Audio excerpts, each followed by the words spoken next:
Yes, sir, Ski. Yes, sir, Ski. Let's get back at it, man. My guy Alexander LeBlanc is here. Yes, sir. Mr. J Hill is here. I am in the building. We got a special guest here. Yes, my guy JMap is here. What up, dog? Yes, sir. What up? What up? What up? Hey, man. First of all, I'm excited to have you, bro. Yo, I'm excited to be here. Thank you for being here, bro. I wish I could have paused. First of all, I wish I could have broke your cherry first. This is his second interview. Wait I a know, minute. I don't care. No Diddy. No Diddy. I don't care. No, it's a show. No Diddy. What? But what I will say is his first interview was he did it with my guy Darius, right? Yeah. And shout out to my guy Darius, Influence the Impact podcast. And you could see he was nervous, bro. He was nervous, but that nigga know what he talking. Yeah, I know. Talk that shit. Know what he talking about. So I'm watching it, I'm like, Okay. I wish that was me interviewing his ass, cause He's knowledgeable. yeah, it's good. Uh huh. You know what I'm saying? Like, you don't have to be like, oh, you don't have to cadence, structure, and like pop your shit, man. How you feeling, bro? Yo, I feel good, man. Let me tell you, I'm blessed to be here. Blessed to see another day. Family up top waiting for me, but I Yeah. can't wait to get back home. Yeah, facts, bro. I love that you're a family, man. Yes, sir. 2 kids. Yep, 2 kids, Noah and Wes. Yeah. One is 9, one is 1 years old. Yeah, Big yeah. gap, but let me tell you, man, I'm blessed. It ain't that big of a gap, though. You don't think so? Mine is. Yeah, nah, yours is crazy. When I heard it, I got excited a little bit. I was like, oh. Gives you hope. Yeah, I was like, damn, I got hope. Yeah. People, when I tell people I'm like 9 and 1, they like, damn, what y'all doing in between? And I'm like, man, we just was living life, and we just got another bundle of joy, so we blessed. Congratulations, bro. Random question before we sir. get into the business. What is one of the things that is your most favorite about being a father? Like one of Oh, man. Yo, just seeing the traits that they have of me. Like, my older one, 9-year-old, he's just like me. Complete same person. Like, I'm somebody who grasps information very well and very quick, but if I'm not interested in it, I'm not interested. I don't want to know it. He's the same way. He is the same exact way. And he's very nonchalant. Like, when you get a gift, he's like, oh, yeah, nah, it's cool. Like, he's super cool and on the same way. And that's one thing my fiance, she hate about me, like, because I'm super laid back when it comes to things. And I be excited, but I don't show it enough. You know, Bro, I'm the women- same way. People always talking about like, yo, Jay. I'm like, bro, I be in the event just mellow tone as hell. They be like, what's wrong? I'm like, bro, I'm happy as fuck. What are you talking about? Like, I'm happy as shit right now. Like, I'm chilling. yeah, like, leave me that alone, bro. We're gonna get into the business, bro. But before we get into the business, again, I just love you. I love the way you came off as a person, right? You're super relatable, right? And even when you're doing an interview with Darius, I peeped that you was in a relationship. Y'all had the same mother of your children. How long y'all been together, bro? Yo, 12 years, man. 12 years. Yo, so a little bit about your background. You was in corporate space originally. Yep. Originally worked for Verizon for roughly 6 years, 6.5 years. Yeah, so you was always getting to the money. Yeah. How was, like, did y'all ever have, like, a rocky space when it came to, like, finances? Just curious. Absolutely. Absolutely. I think that's the number one thing why people break up is finances. Yeah, definitely. I felt like in the beginning I was immature. I was looking for another me, but she couldn't be me. Like, I'm the hustler. I'm the grinder. Like, she's more of the take care of the house. Wow. And I was looking for me, and I had to realize that she's she. Yeah. And I had to respect that. And now, look, she haven't paid a bill in roughly, I would say, 3.5 years. Bro, I love that, bro, because so many people don't understand how it ain't even just a flex. Like, I'm tired of these on the internet want to keep telling 50-50 and what you, I'm like, yo, do what's best for you. Because, and just in my opinion, right, when you can and you're able, I don't want my woman paying no bills. Like, you know what I'm saying? Like, so if you got to second guess me from that, like, we probably shouldn't be together. That's why I was curious, like, how was it in the beginning before you even start getting to the bag? And I'm going to get to it, too. So, and one thing I say is, too, right, you want your woman to always operate in femininity. Like, if she's not being feminine to you, she's not operating at her best self. And as a man, especially you somebody who's out getting it for your family, if she don't respect you, then you got to let her go, 100%. But to go back to when we first started, we both was working. We were going 50-50. I was a kid. When she first had my first son, she stopped working. I was one cover and everything. And it was tough for me. You know, I didn't know because I didn't have that father around me to show me, hey, like what a real man is. But I had to learn along the way. And she taught me, you know, like, to be honest, she helped me become a better person. Everything, man. At first, you know, I was, you know, trying to do everything that was popping, you know, and it didn't work for me. I knew I was super smart. I knew I was a guy who could sell and speak to anyone. Like, that was something I prayed on, speaking to any race, any ethnicity, and being able to be relatable to them where I can come in and brighten the room up. That's fire, bro. Yo, I want to take my time with it. Yeah, no, yeah, like I can relate too. Like like you said, a lot of relationships fail because of finances and lack of, and it's crazy because somebody told me before I got into entrepreneurship, it's similar stories, right? My man, I think he was making 100,000 at the time, right, or maybe a little bit over. And I was having some like issues with my relationship at the time, and he was like, "Man, look, I make 100,000, and it's hard for me." He's like, "Bro, go get that money if you gotta work a job or not," right? This is before I did start doing the scrum and stuff. And I was like, I was wondering, when did you see the shift? Did you see the shift once you start working corporate in your relationship, or when was it for you? Just curious. So I'll say this, right? So before corporate, I was working in the restaurants, late nights. After work, traditionally, what they do is we go get a drink. But, you getting off at 12, you get a drink, you get home to 3 a.m. So initially, I knew that was going to tear my relationship apart. So I had to give up the restaurants, the quick money, right? Because I was making $200 to $300 a night working in Times Square, New York, and had to go the corporate route. And at first, it wasn't the best money, right? Like I worked in the stores. I was a representative in Verizon stores, selling phones. And That's still long hours. quickly, yeah, it was hard out. It was still hard, but it wasn't hard like restaurants. Okay. So I initially just quickly applied myself, and I believe my first year in sales, working in the stores, I won Winner Circle. So that's like top 10% in the nation in sales. Wow. And, I pretty much just locked in, and I was just grinding. Then I was promoted to basically an account manager for business in Verizon, which I pretty much took over Harlem. It was almost like a punishment store, right? Because everybody said that store was terrible. Everybody got to pick a store but me. So I was like, all right, cool. Y'all ain't let me pick a store? I'm going to turn up. I ended up making that territory one of the best territories in the nation. I think the first month me coming in, I finished at #1 in sales. Yeah. Then I transitioned as a senior account manager where I pretty much took over like medium-sized businesses. Basically, just to give you an example of like a medium-sized business, it'd be like from 20 to 100 employees. So before we was in a 1 to 10 space, but we can touch 1 to 19 with employees. But yeah, pretty much grew through the ranks. Even in that role, I ended up getting an award. Went to Hawaii for that award. Nice. And then I transitioned to being a leader in Massachusetts. That's what brought me to Massachusetts. They relocated me to Massachusetts, and essentially I took over a team of 6. It increased to 8, and I started a mentorship, and I felt like I found my passion. I was that person who was stuck in corporate, still lost. Yeah, I was still lost. Like, and it's a lot of people out there that's in corporate America and they're lost. They don't know how to play the politic game, or, they got a terrible boss. Like, people don't quit jobs because of the job. It's usually the boss. So once I noticed that, man, that I was still lost, I was still searching for more, I was like, man, what I got to do? I got to move quick. So what I did was, because like anybody else working in 9 to 5, I didn't have much money saved up. I had a high overhead. I own a house in Jersey. And basically, when I left out of my apartment, 2 of my apartments were vacant. So literally, my mortgage is expensive. So I was paying my mortgage, and Massachusetts is expensive. So I was getting cooked. I went in my 401k to take a risk to invest into mentorships.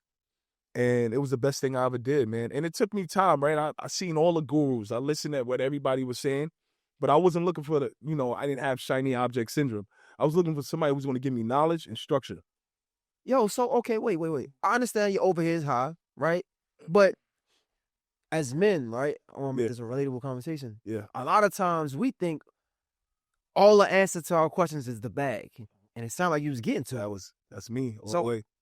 How are you lost? I don't even understand that. Yo, let me tell you, just because you're making $200K a year at a job don't mean you can't be lost. Sometimes you have that feeling that it's more. You have that feeling. It's a lot of 9 to 5 people that's working jobs right now. I have that feeling like, man, I know it's more to life than getting up and doing the same thing every day. So what I did was I betted on myself, and I paid for a mentorship. And what I did was I applied my corporate structure to my day-to-day. And that literally turned me up because I was more disciplined than anybody in the room. How was you able to find what mentorship to apply to? So to be honest, it started back in the pandemic. I listened to him 500. Yeah. I listened to him on a podcast. On $1 Million Worth of Game. He was on a jet. I said, who is this guy? Yeah. This is back when he was fat too. Yeah. That's why with a blue suit. With a blue suit. Yeah. And it was his jet too. Yeah, so he sat them on a jet, and I just seen him talking. I was like, who is this guy?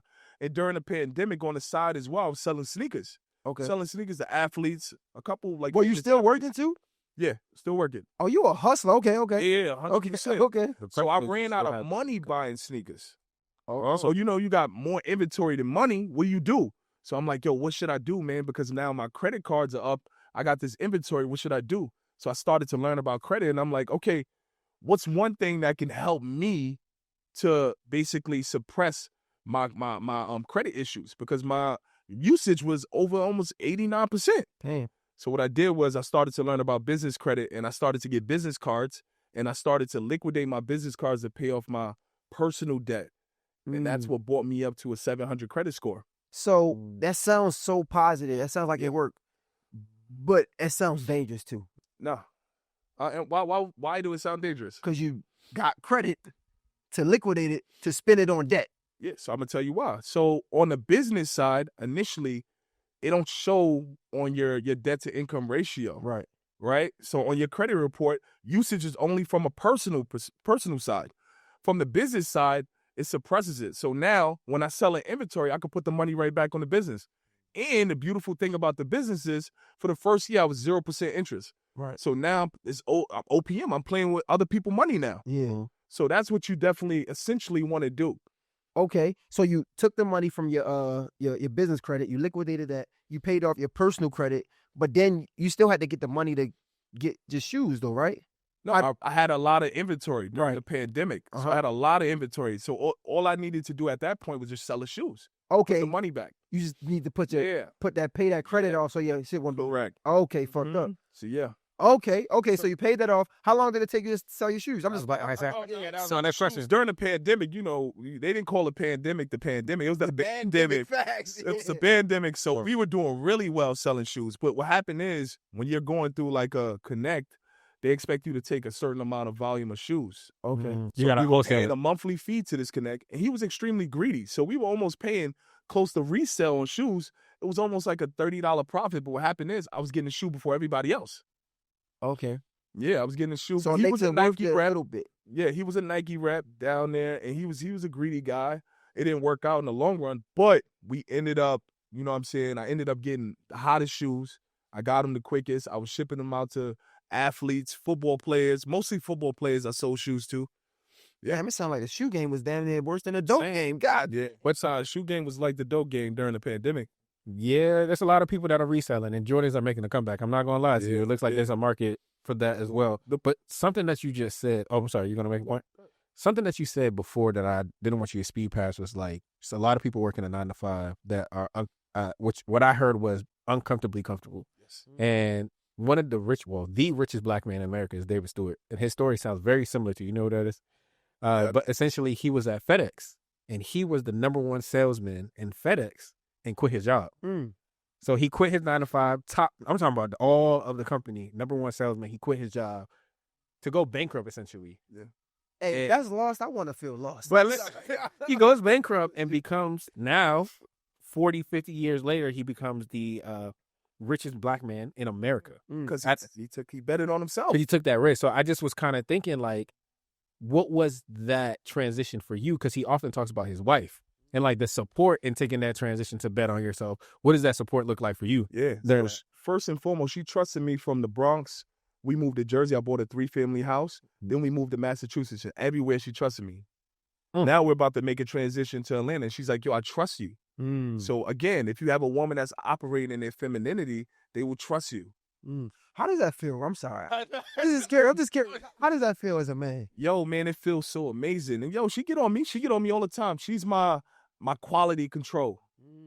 She's my quality control. So she like, yo, you shouldn't post something like that because you don't want to attract those kind of people. You know, so we grew up in the hood, right? Like we have shiny object syndrome. Who we looked up to was the drug dealers. Yeah, right? And, you know, they had the newest Jordans on. During the time in the 90s, it was the Bo Jacksons. You know what I'm saying? Like, for me to see that, man, sometimes you had that shiny object syndrome, but you can basically attract the wrong people that way too. You know what I'm saying? So be yourself, be who you are, and live in who you are. Yeah. That's good, bro. Yeah. Shit, all right. I'm curious to know. At what time, because it seemed like you was working, you selling Jordans, you running it up the pandemic, as we say, right? Yeah. At what time did you know, okay, it's time for me to stop working? And, matter of fact, before that, I'm sorry, because I had another question. Damn. That's So- okay. It's okay. I'm excited. No, it's good, yeah. All right, so how did you even learn that I can do this business credit route and liquidate? Because we usually hear about credit first. Before I heard about business credit, I heard about credit. Then I heard about business credit. I'm like, damn, I wish I would have found that out first. How did you find that out? To be honest, listening to Him 500 and listening to all the credit podcasts, after a while, I was a YouTube warrior. So after a while, I can repeat everything they were saying. Okay. So, like, I always tell people I'm not the best at anything, but my ability to grasp information is on another level. So it's like when I pick it up, I hear it, it's done. I can imitate it and do it, you know, but I like to do things at my own pace and who I am. You know what I'm saying? Because I still want to operate and be the person I am. I don't want to be anybody else. That's fine. Okay, so now, at what point in time, I'm selling shoes, I'm working, you get in a bag. It's the pandemic, right? Yeah. I say, man, I can't do this job shit no more. Yeah. And I'm going to go all in with this funding company, business funding company. So let's speed up a little bit. During the pandemic, that was what, 2020, 2021? Yeah. Well, I just quit maybe last month. Word? Yeah. So this is new. 9 to 5, man. So let's That's what I'm talking about, man. Because all these niggas be on Instagram, so quit your nine, man. Shut your ass. You don't just quit your 9 to 5, man. You gotta, because you remember your 9 to 5 is your first business partner. So a lot of people don't know that. They gonna give you the money to go to the banks to give the banks the money, and from there you build relationships with the banks with the money. So again, I like to call myself like a credit. I like to call myself a relationship coach, right? Because I help people build relationships with banks, right? So I teach them, hey, think like the banks. If you're a human being and you come to the table with no plate of food, and a person come to the table with a plate of food and he's willing to share with everybody, who you gonna respect more? The person with the plate of food. For sure. So again, when you come to these banks, you can't just say come out with your hand out asking for a credit card. Deposit money in the account. Open up a pledge loan. Do these things first, because what happens is it builds a better relationship between you and the bank. Because remember, the banks, ultimately, they're leveraging your money to give somebody a loan, right? Or give somebody a credit card, or give somebody an auto loan or mortgage. They're leveraging your money. And then what happened is you're depositing your money and they're charging somebody 22% on the back end. But again, everybody's using everybody here, right? Yeah. We're using them to get 0% interest credit cards. They're using us to leverage our money to give to Somebody else. client for 22%. Exactly. She just quit. That's fire. That's tough. Congratulations, nigga. I appreciate it. It was scary, yo. You know what I'm saying? Because I have a family, and obviously I got a high overhead, you know, my living expenses. But at the end of the day, I got to believe in me. And I felt, I felt it in my body. I'm like, man, this is not what I want to do for the rest of my life. And again, sales is a young man game. You know what I'm saying? So it's like, at a certain age, people are not going to respect you in sales. Unless you ill. It got some ill people out there. But again, like, it's a young man's game. It's a new sales rep coming in every day. And, I was one of the top guys for sure. But at the end of the day, I wanted to bet on myself. I could be a salesman in my own company. You know what I'm saying? Again, we don't play for the front of our jersey. We play for the back. That last name, talk heavy, boy. Talk heavy. Back. Yo, Oh, yeah. all right, yo, hold up. Matter of fact, hold on. I want to ask another question. What's up? No, so bro dropped the gems. Yeah. But okay, so you recently had this transition. You're working as far as like you got your secondary. No, this year not your primary business. Yeah. What was something that you felt like as you're doing the studies, that really changed your perspective towards finance? One thing I learned is that 99% of people are over leveraged, right? So a lot of people Meaning what? have no. Yeah, I was gonna ask that.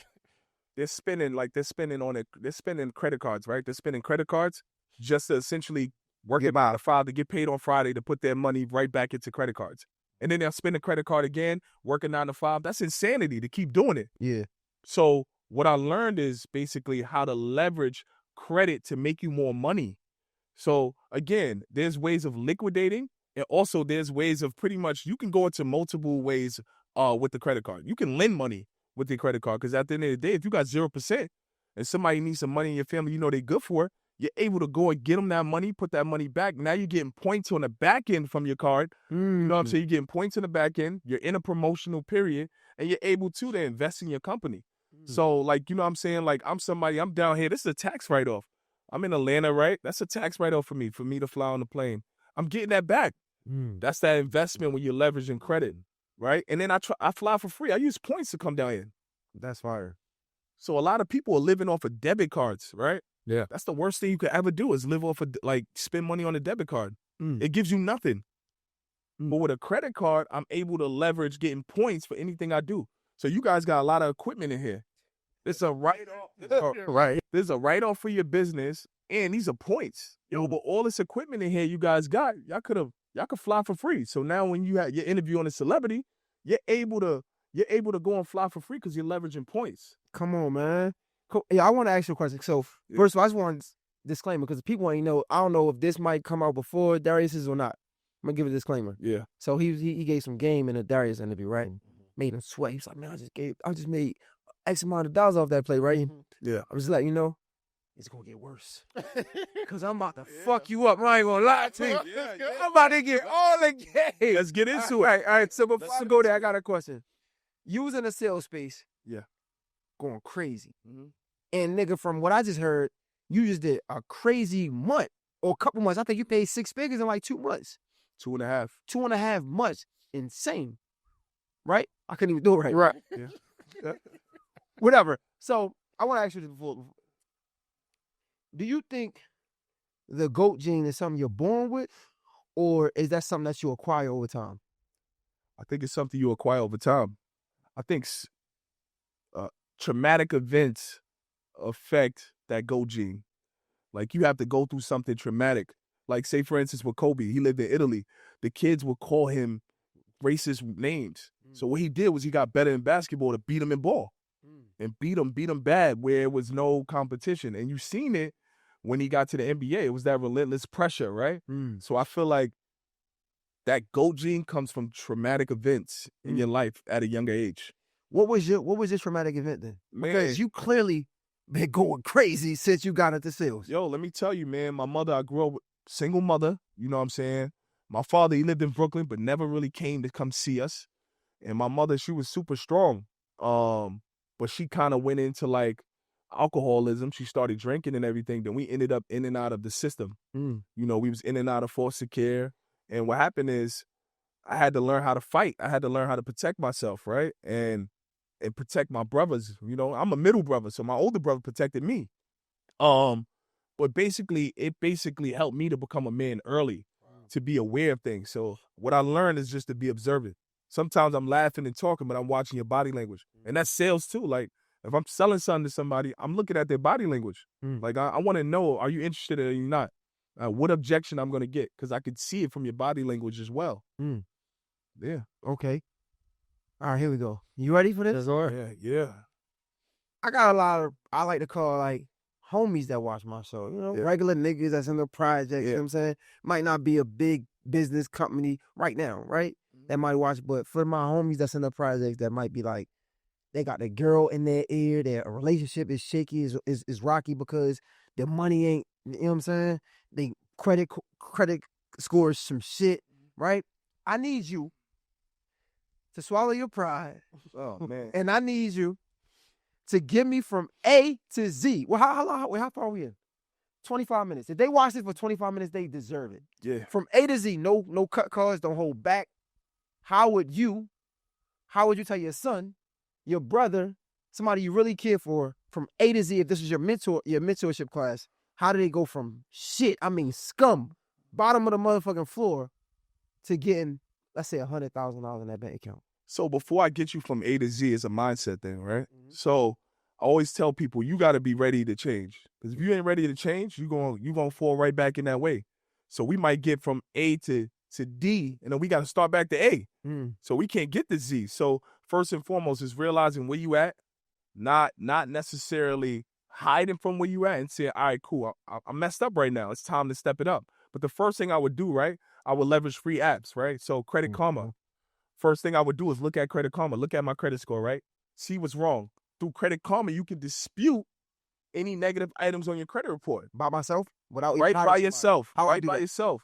So what you would do is you'll go to the dispute tab, and then from there, it'll give you options, and you'll be able to push one of those options to submit your anything that's derogatory or negative on your account into dispute. That simple, that easy. I didn't even know. Very, So nobody, very simple. why niggas ain't doing that? That That makes sense. Let me tell you, my first car, I was 18 years old.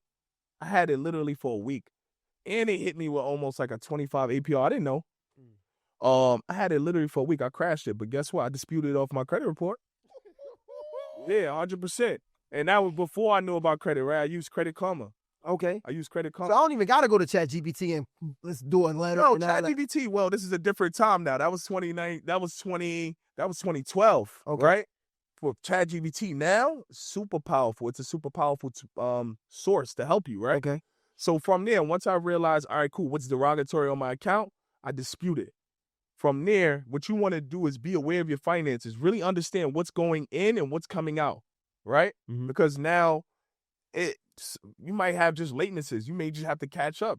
Now we don't got a closing account like that. We can just dispute latenesses, right? Okay. So I'm sorry. So lateness is, because some people be like, man, just let it charge off. Don't do that. Try to catch up. Which one would you suggest? So It's a hard time or fucked up right now. I'm gonna tell you right now. If you let it charge off, what you're doing is you're hurting the age of your credit report. Okay. So remember, Now, age explain. is What? I was gonna say, when y'all say charge off to the average listener, what do you mean by charge off? Like, fuck that car. We'll run off. Like just close the account? yeah. So Okay. what happens is the lender will charge it off as a loss. Yeah. Okay. So I would suggest at the end of the day, that's what I would suggest. I wouldn't suggest charging off if you're just late. Try to catch up. Okay. But if it charges off now, then at that point, now we can dispute it off your credit report. And the easiest things to dispute off your credit report are charge-offs. Okay. Okay. So now we go ahead. Go ahead. Yeah. So from there, what I'll do is, let's say, for instance, you're somebody who have good credit, but right, you have no derogatories, no latenesses, right? But one thing you have that's hurting you is credit usage. I would go over to Credit Karma again, because this is free, and we don't have the money right now. And I would go over to the loans tab, right? And once I go over to the loans tab, I want you to think like the banks, right? So if your rent is 30% of your income, guess what? You still have other life expenses. The bank is not going to give you no money. So what I want you to do is, I want you to think like the banks, right? So make sure your rent is under 10% of what you're making yearly. This is in real life, or this is what I'm telling them? Huh? This is in real life. So when you're going through the loans tab on Credit Karma, they'll ask you, what is your yearly salary?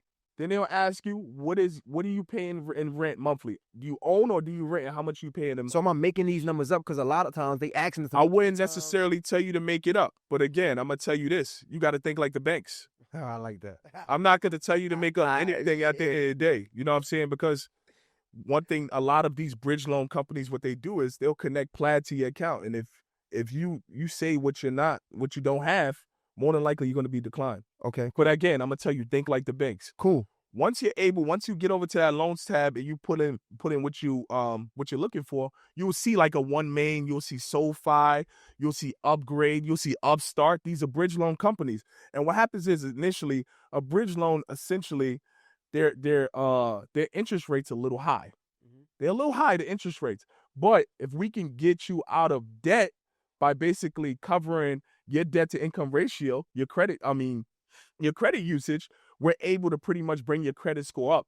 All right. Okay. So again, it's almost like a wash game. Once we move that money over, a bridge loan over to paying all your cards off, your credit score is going to go up, because essentially credit usage is 30% of your business. 30% of your credit score.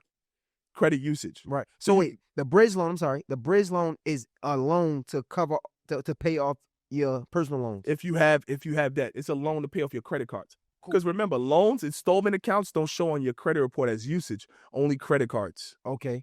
Okay. So only credit cards show up on your credit report as usage. So we want to be able to cover those credit card debt with a loan because it will offset that, bring your credit score up to a 700, potentially an 800 credit score, and now we in the game to get you business funding. Now what we can do is once you get to business funding, right? Let's say, for instance, you're ready for business funding. Don't hold back. Now, let's say you're ready for business funding, right? The number one thing we look at, a lot of people say credit score, right? They say credit score, but what matters more is the credit profile, right? So obviously, what the banks look for is 7 to 10 primary accounts. Primary, it could be, we like credit mix though. It could be a auto loan. It can be a mortgage. It can be multiple credit cards. And then if you have credit cards, we're looking for high limit credit cards. But if not, let's say from a 2,500 to 5,000 range. It's not bad. If we have multiple cards. Now what we do, because that's such thing as comparable credit, right? So the banks look at comparable credit. So they'll look at your credit and say, hey, all right, he's leveraging his credit pretty well. He currently has under a 10% usage. He has under 10% usage. Let's come in and triple his limits. Now we can go to a Chase, right? Which pulls from Experian, and we can go and get you 50 to 75,000. But that's not it. You could double dip on Chase and get two credit cards. As long as you're at 150,000, they won't require any paperwork On like how much you make. or how much you make. But if I don't make that, then what? I just Remember, it's projected income. so you ain't gonna tell us, but I ain't you telling know, I'm following what you said. Listen, I ain't telling you that. I'm following what you said. What? So let me rewind real quick. So Upstart, that's an actual. I thought that was just like like one of them credit profile builders. They give you loans too. Give you loans as well, personal loans. I didn't know that. Yeah. Yeah. I didn't know that. Yeah, this is news to me. Upstart, Upgrade, SoFi. There's so many of them, to be honest. And they give you bridge loans to pay off your credit card debt. Yeah, debt consolidation loans. Is it a credit score minimum? Is it a credit profile minimum? Well, so they do approve. I think if I'm not mistaken, don't quote me on this, but I believe it was 520 and above. Yeah, it all depends on your income and your debt to income. Wait, What is you pay that in rent? Is that income projected too? All right, yo, listen, I'm gonna say this again. I'm not telling you that.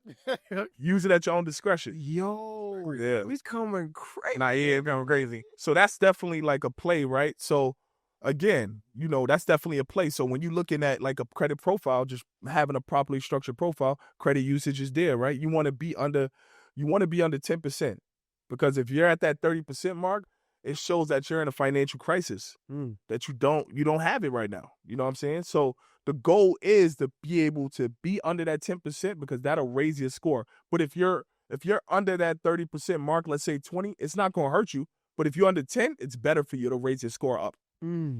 Yeah. You got something cool? Yeah, no, because something else, because we're talking about credit.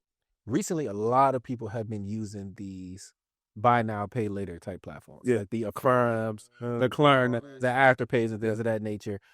What does that impact on credit? You know what I'm saying? As far as, does it raise your credit? Does it do anything? Because I know there's interest rates, but how does that affect? Does that affect your credit at all? As people Absolutely. If you don't pay it, it's going to come on your credit report. Right. Yeah. But does it raise it? Would this? Well, I'll tell you this, right? I currently have a firm right now. I have a firm, and it's not affecting my credit report because again, it's one of those installment accounts. It's not considered like a credit card. Okay. It's an installment account. So again, as long as you're paying your installment account on time and a timely basis, it's not going to affect your credit report. But if you mess up on it, it will affect your credit report. 100%. As far as like the collections aspect. Correct. Collections, correct. Yo, you doing 6 figures in 2.5 months, right? Yeah. We understand what you was doing as far as the corporate side and retail or sales. What made you so special about this space? Because you just gave us game that's crazy. You feel what I'm saying? This is your second interview. You going crazy. Yeah. But like, what made you special in this space? To be honest, because I've been in corporate for so long, I implemented my corporate structure into my daily life. What was that? So usually when I was working in corporate America, from 9 to 11, I prospected because I was in sales. I would prospect and call new clients. Then from 12 to 3, I would, get on existing meetings, but touch bases with my existing clients, your book of business. Because we all know your network is your net worth. Right. So I implemented that structure in my day-to-day in funding. So I got up every day And from 9 to 11, I'm giving offers. I'm just giving offers. Hey, this is what I could do. So who? Random people who? I would give it to realtors. I would give it to entrepreneurs. I would give it to some people that I seen at work that wasn't really thriving at work, right? Like, hey, this is what I can help you do. Okay. So again, like my slogan is I help 9-to-5ers fire their employers by helping them gain access to capital, right? And scaling and building your own business. I think that matters more than anything. And again, this business is something you can do even while working a 9-to-5. It's very simple, right? And we have ways and methods of doing that, like virtual assistants. They could pretty much run your business while you're at work. They can act as you. They can DM people as setters, like they can be a setter and DM people for you. So again, it's understanding the game, right? And I'll go a little bit into it, like, because a lot of these gurus, they won't tell you how to properly structure out a funding business, right? First thing you want to have in a funding business is relationship managers, right? Because the masses, they apply online. We don't apply online because what happens is you're going to get a generic approval for maybe $5,000 to $15,000, right? We go through relationship managers because they're trusted in the banks and they're basically verifying that you basically had a conversation with them and they send you a DocuSign. Now, on this DocuSign, you can request how much money you want. I'm going to repeat that. You can request how much money you want on the credit card, right? So, and they'll ask you too, how much money you want, how much money are you spending a month? Because they don't want to give you more money than you need. Is this business or personal? This is from the business side. Okay. Yeah. We about to get into some business sauce. Yeah, right. Yeah, let's get it. So, relationship managers are key to these high limits you see these gurus online doing. So these 50, these 75K, these 100K approval credit cards, you're not going to get that applying online. You have to be a super special individual for an online generic whatever to approve you for that, right? So I'm going to show, like, a lot of these gurus, they're not telling you how to find these relationship managers. So what I'm going to do is I'm going to drop some sauce. Is it okay if I give them some sauce on how to find a relationship manager? There's two ways to find a relationship manager, right? First way I would say is when you go to the bank, just deposit some money and just talk to people around. Hey, how you doing? What's your name? Relationship manager? Oh, my name is Jmapie. Listen, I help entrepreneurs gain access to capital. We should exchange numbers. I think it'll be beneficial for both of us. I know you guys have a KPI. Tell me a little bit about your KPI. Oh, you talk right? that language, yeah. So now, once you have an understanding of what they need, you can tailor-made a solution for them. It's me using sales again. I'm going back into sales. That's the first way, right? Just go into the bank, deposit money, and talk to everybody. Deposit money. Just keep going. Go to different banks and just deposit money. Have conversations with the relationship managers. I'm going to tell you now, it's in their best incentive to come to people like us. Why, right? They have a KPI to hit, and we're pretty much doing all the quality control for them. We're making sure the accounts are properly structured. We're making sure the individuals have all their documents in order. We're making sure the business is properly structured. And that's something we got to tap on, right? Making sure the business is properly structured is so important. It is so important to getting funded, right? So with the relationship manager, I'm going to get to relationship managers, and then we're going to go into making sure the business is properly structured. The second way you can get a relationship manager is LinkedIn. Simple things. You can type in Chase Relationship Manager. Going crazy. So now these gurus, what they're doing is they're selling their relationship managers to people for a certain amount of money, right? You get it yourself. I'm guilty of it too, right? But I'm going to tell you now what you can do, and I'm going to teach everybody, right? Because I want to give you all the sauce. You can go right on LinkedIn, go on the search bar and type in Chase Bank Relationship Manager. They're going to load up and fall down. Now, all you have to do is send them a message, a generic message, like as if you're prospecting, giving offers. Hey, my name is Jmapie. I help clients gain access to capital. I would love to work with you. Tell me a little bit about you and your KPIs. Something so simple. Because now it shows that you care about them. Because it's beneficial for both of y'all. Wow. Right? A lot of these gurus are telling you, hey, I got bank relationship managers. Right. LinkedIn got them all. Yo, let me ask you this then. Before we even go back to your organization and things like that, you mean to tell me, this is my first time ever hearing this. Yeah, for real. You're really going crazy. All right, so let's say I'm not trying to get people, I'm not trying to go into the business myself, right? Yeah. But I'm somebody that's trying to get funding for my business. Yeah. If I found a relationship manager and applied in person, then I could get a higher number than what I would online as well? Absolutely. But again, there's data points too. That's why you need people like me, right? Because we understand we understand what they're looking for, right? That's why people like us come in. So a lot of people, do-it-yourself warriors, YouTube warriors, they'll go out and do it, and then they come back like, how did I get 5K? You're a scam. You're a scam. No. What happened is you didn't tap in. Tap in, and we're able to help you, right? Because you get the relationship manager, but now there's data points that you got to make sure that you hit in order to be successful with getting 75K. Like what though? Come on, you're not going there. I'm going there. Don't play with it. Like what though? Come on, give us a game. Again, it's projected income. Sometimes they'll ask you, what's your household income? A household is not. It's not just me in a household. Look, we in the house right now, all three of us. So I'm counting your income, my income. I'm gonna leave it at that. You good with me, brother. You good with me. So I'm counting all y'all my cousin now. You know what I'm saying? Yeah. So I'm counting everybody's income when they're asking about household income or projected income. Let me tell you, your business is when you're building a business. That's when you're supposed to be delusional, because that's how you grow. So what's my projected income? Oh man, my projected income is $1 million. That's what I think I'm going to get. Yeah. You know what I'm saying? But again, banks are always pivoting, and you got to make sure you're pivoting with the banks. That's why it's good to have relationship managers, because they'll tell you, hey, this is what's going on in the bank right now. Now is not a good time. Or maybe you need to have a relationship manager that's in the area of where your business is. Or they may say, hey, I'm currently not taking any clients. How do you pivot? LinkedIn. LinkedIn is the biggest plug. People don't know, right? I'm not gonna lie, that's the first time. A lot of people I heard that. Yo, because of you, a lot of people be better. I've never heard that before. But you know what's funny though? The crazy thing about this, and we all know this, right? Get into this mentorship space. Man, you can give a nigga all the game in the world for free.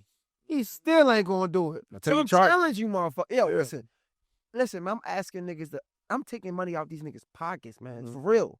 I'm asking y'all to apply it, right? And this what we're gonna do. We're gonna pause for a second. Apply it. What's your Instagram? Jmapie Topper. Add Jmapie Topper. You got a big ticket? A high ticket. High ticket? My high ticket is I offer funding.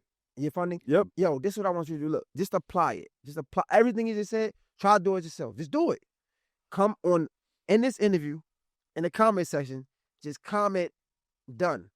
I just want to see who tries it. That's it, man. That's all. Like, if I'm pretty sure if you help somebody, even if it's through the words, you might not get paid for it, because that's gonna help you. Yeah. That's gonna help him, right? Like I feel like I say, a lot of times my clients says reviews, right? I'm not gonna go to no new city, get an Airbnb without looking at the review. Right. I'm not gonna buy anything off Amazon without looking at the review. Why? Because I understand the review is what shows me that this is solidified. This is accurate, right? Right. And reviews, with a lot of good reviews, what that do? That make you more money because more people gonna buy from you. Absolutely. So this is what I'm asking. Listen, as you listen to this, just apply these things, and if it worked, just comment under his Instagram. Yes, sir. Just say, yo, I did it. He helped me get X and Y, X, Y, Z. That's it. Sure. That's all about. We ask you. Quick testimony. Helping you out. Yeah, just a quick DM at Jmapie Topper, man. Shoot me a DM and tell me it worked. That's all we asking, so he can show it to his people. That's really it. We ain't asking for no money. Just do that. Okay, cool. So we got that. Now you say you're going into the other side. Yes. So now I'm going to go into how your business should properly be structured, right? First and foremost, owning a business is public information. So if you have your business under your house name and something go wrong, people are going to come and knock on your door. So make sure you have a virtual office or a brick and mortar.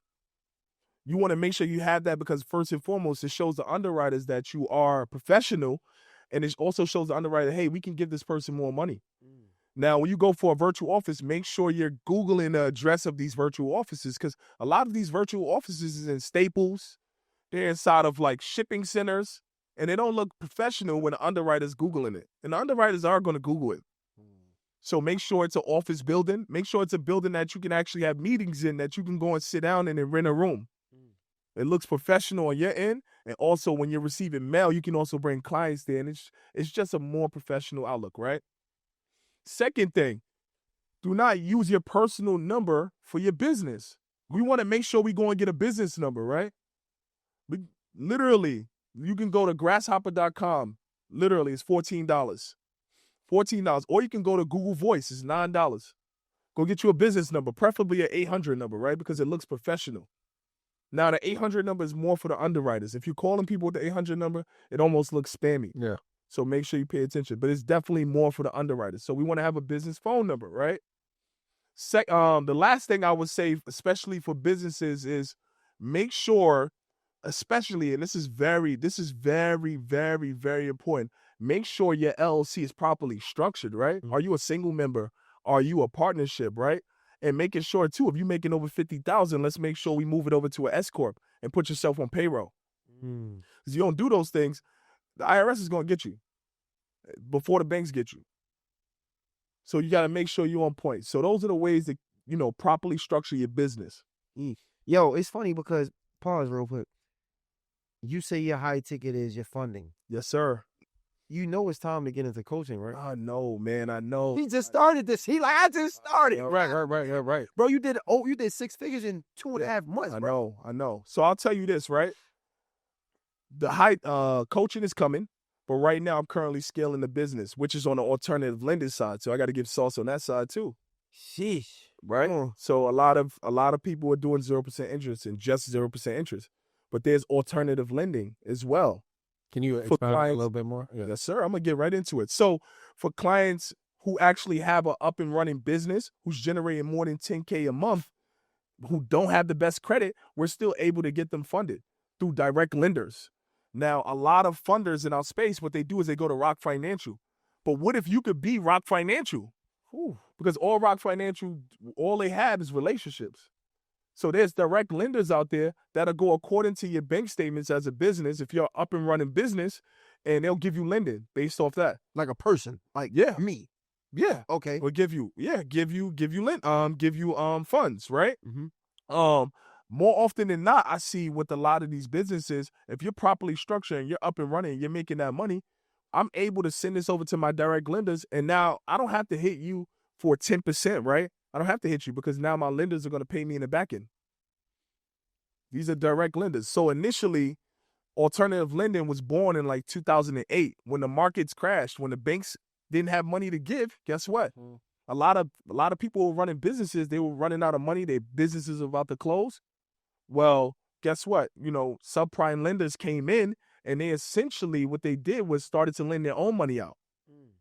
Now it's shorter term, sometimes higher interest rates, but it pays to have good credit. I tell everybody, you will pay if you don't have good credit. Life is so much more expensive when you don't have good credit. You cannot drive the car you want to drive. You cannot, unless you're rich. There's a lot of rich people out there with bad credit. But if you're the average consumer, you cannot drive the car you want to drive. You cannot live in the apartment you want to live in if you have bad credit. Yo, so what's the difference between like a debt or like a revenue-based lending?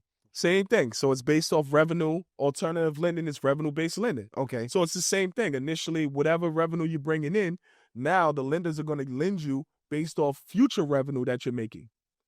So they're basically, and now with revenue-based lending, it comes in the form of weekly payments, sometimes monthly, and they have long terms, but you can go weekly payments or daily payments.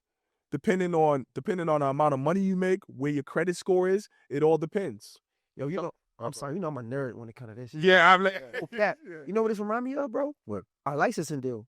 So we talk about like music and like the podcast space for everybody that probably do podcasts or music. A licensing deal is when they go in the back end, they see how much money you're making, right? So based on how much money that you're making, they'll give you an advance, right? And then they'll make their money back throughout the term, whatever y'all agree to, plus a little bit extra, right? So like, let's say if I'm bringing in $10,000 a month on my YouTube, right? Okay, cool. So in 6 months, he should bring 60. So I'll give him this 50 on advance. You take that 50 and then I get mine on the back end.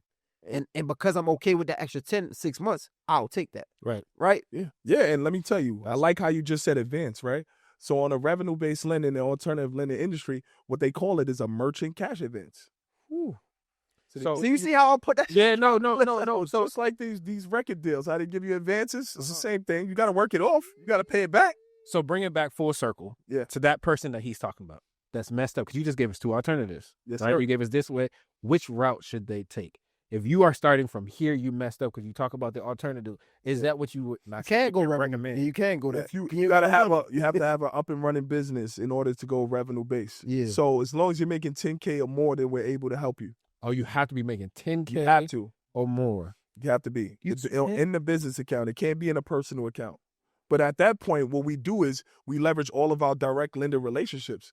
And as you start to build relationships with them, you can give them calls like, hey, man, I need this client approved. And they'll tell you, hey, this client defaulted on a loan, or this client may have past issues, past judgment issues. They'll tell you. They'll tell you everything about the profile.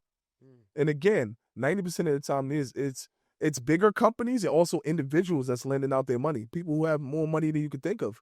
So they're very cautious. They're following every step they can before they lend out money. Yo, earlier you spoke about this Credit Karma play. Yes, sir. What's that about? I kind of tapped on it already. The loans. Okay. Yeah. So the loans, making sure you go through the loan tab to get a bridge loan to offset to hide your credit card usage. Okay. So that's how you hide your credit card usage. Going over to the loan tab, clicking on loans, and then seeing who you qualify for. Now, keep in mind, if you have outstanding approval odds, that means more than likely you can be approved, right? As long as you check all of the requirements. But if you get that purple banner, there's a purple banner because a lot of people don't know Credit Karma was sued because they were giving out false pre-approvals. So when you get that purple banner, basically, essentially, Credit Karma has to pay you $50 if you don't get approved for that loan. You think Credit Karma want to pay an individual? No. This is what it's too much. That basically mean is basically guaranteed. Yeah. We can't say guaranteed. Almost guaranteed. Obviously, you got to check the box on what you make and everything. But once you have that purple banner, it's lit. Do the money dance. So you would suggest Credit Karma over Experian app? I like the Experian app too. You can go to Experian app because they'll give you pre-approvals as well. Yeah. They'll give you pre-approvals. I like to start at Credit Karma because Experian, when you go through that app, they tend to try to charge you a up pay to view all 3 credit bureaus, right? Yep. Well, Credit Karma is free and you only can view 2 credit bills. Now, keep in mind, guys, when you're looking at your credit score, Credit Karma is not accurate. This is the camera I'm looking at. Credit Karma is not accurate, all right? That's Advantage scores. What the banks look at is FICO. FICO 8, FICO 2. Sir. Okay, so let's say I got this, because I was talking to somebody else, and they was like, because I'm like, yo, I'm building my credit back up, right? No, I fucked up.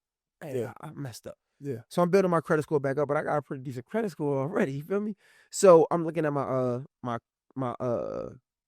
Experian, and it has pre-approved credit cards. Yeah. But of course, the interest rates is shit. Yeah. And I'm like, yo, to build my credit back up, should I go ahead and get a credit card at a high interest rate or not? I think he was saying no. He was like, if I was you, I would try the credit union route. Would you suggest the credit union? I love the credit unions because they give out the most money.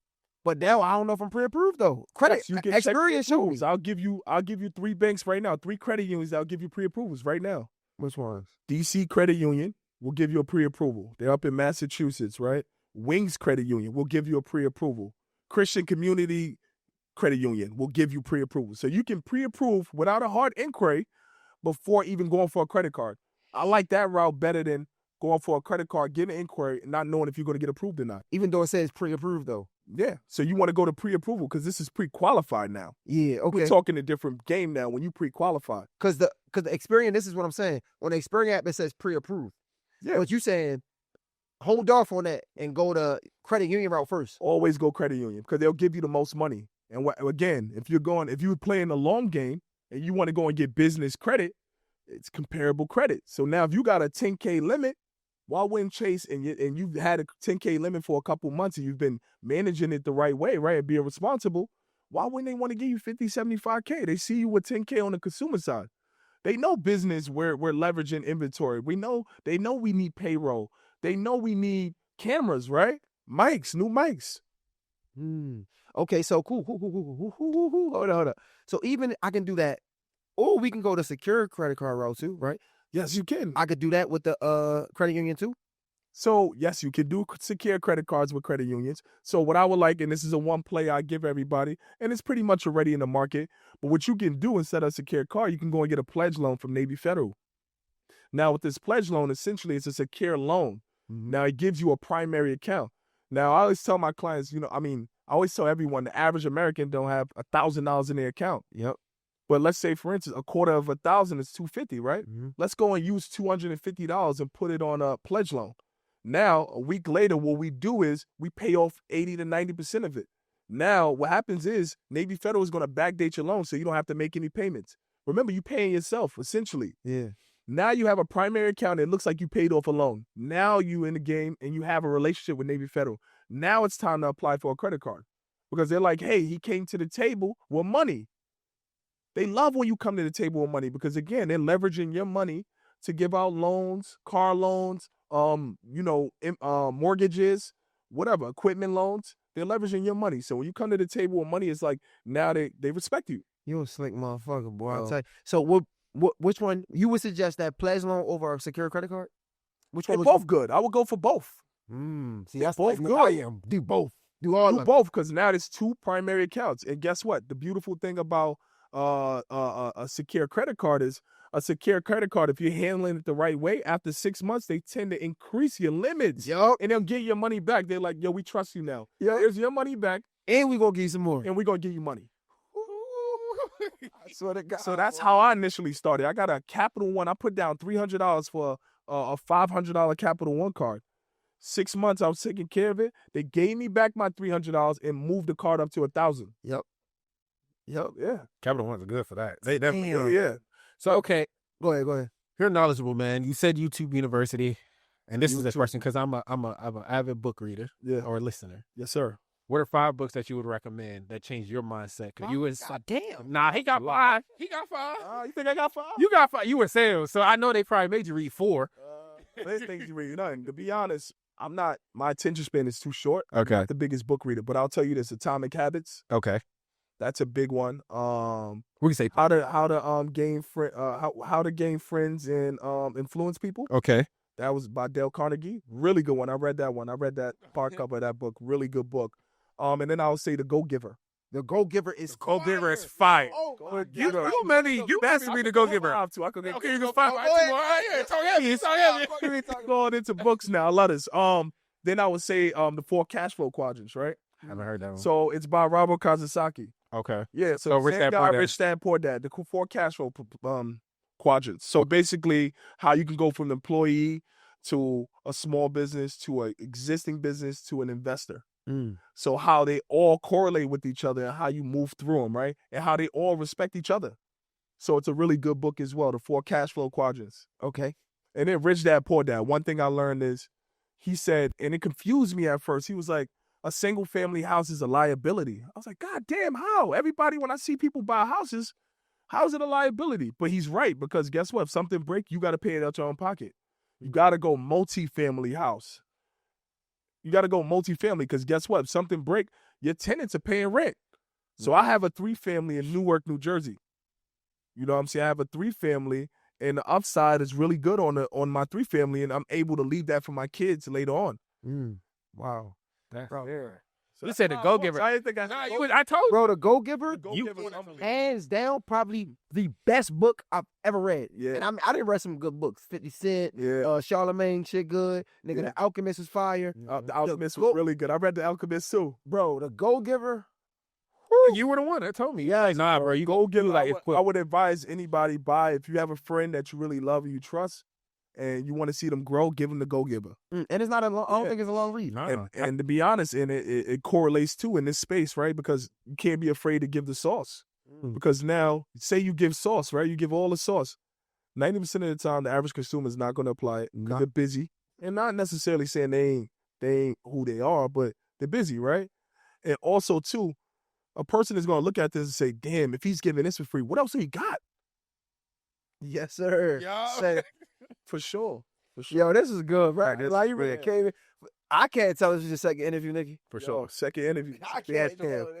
Oh, bro. So I told you, you just be was the nervous. professional that you are, Yeah. and the rest is For the people that don't know, they trying to tap in with you. They trying to, get some business funding. Let them know how to follow you and all that shit. Yes, sir. So follow me on Instagram at Jmapie Tapa, JMAPIE and DM me funding if you're interested in funding. Woo, this is good, bro. What you think?